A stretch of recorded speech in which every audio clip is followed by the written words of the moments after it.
kachika, matapos nga talaga namang bonggang-bonggang pasabog ni Ellen Adarna sa kanyang social media account patungkol nga sa kanyang asawa na si Derek Ramsey kung paano nga ba ang kanilang relasyon ngayon, ay nakakatuwa nga ibinahagi ni Ellen at ni RC Munoz na nagkaroon nga sila ng bonding moment together.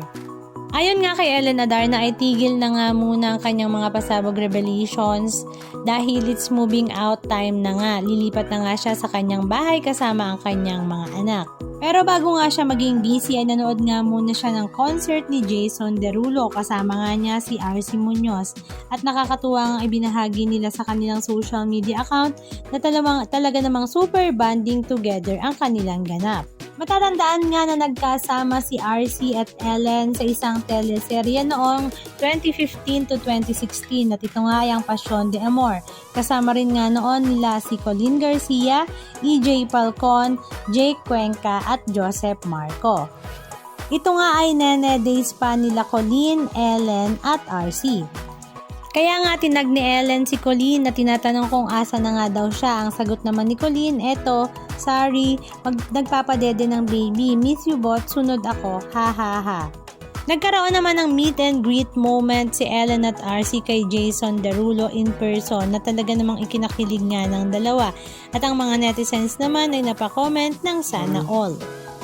Ang ilan naman sa mga netizens na nanood ng concert ni Jason Derulo ay tuwang-tuwa naman daw sa magkaibigan dahil talaga namang moment kung moment nga ang ganap ng dalawa. Halika at panoorin natin ang ilan sa mga video clips ganap na kanilang ibinahagi sa kanilang mga social media accounts.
Anong masasabi nyo mga kachika? Just comment down below.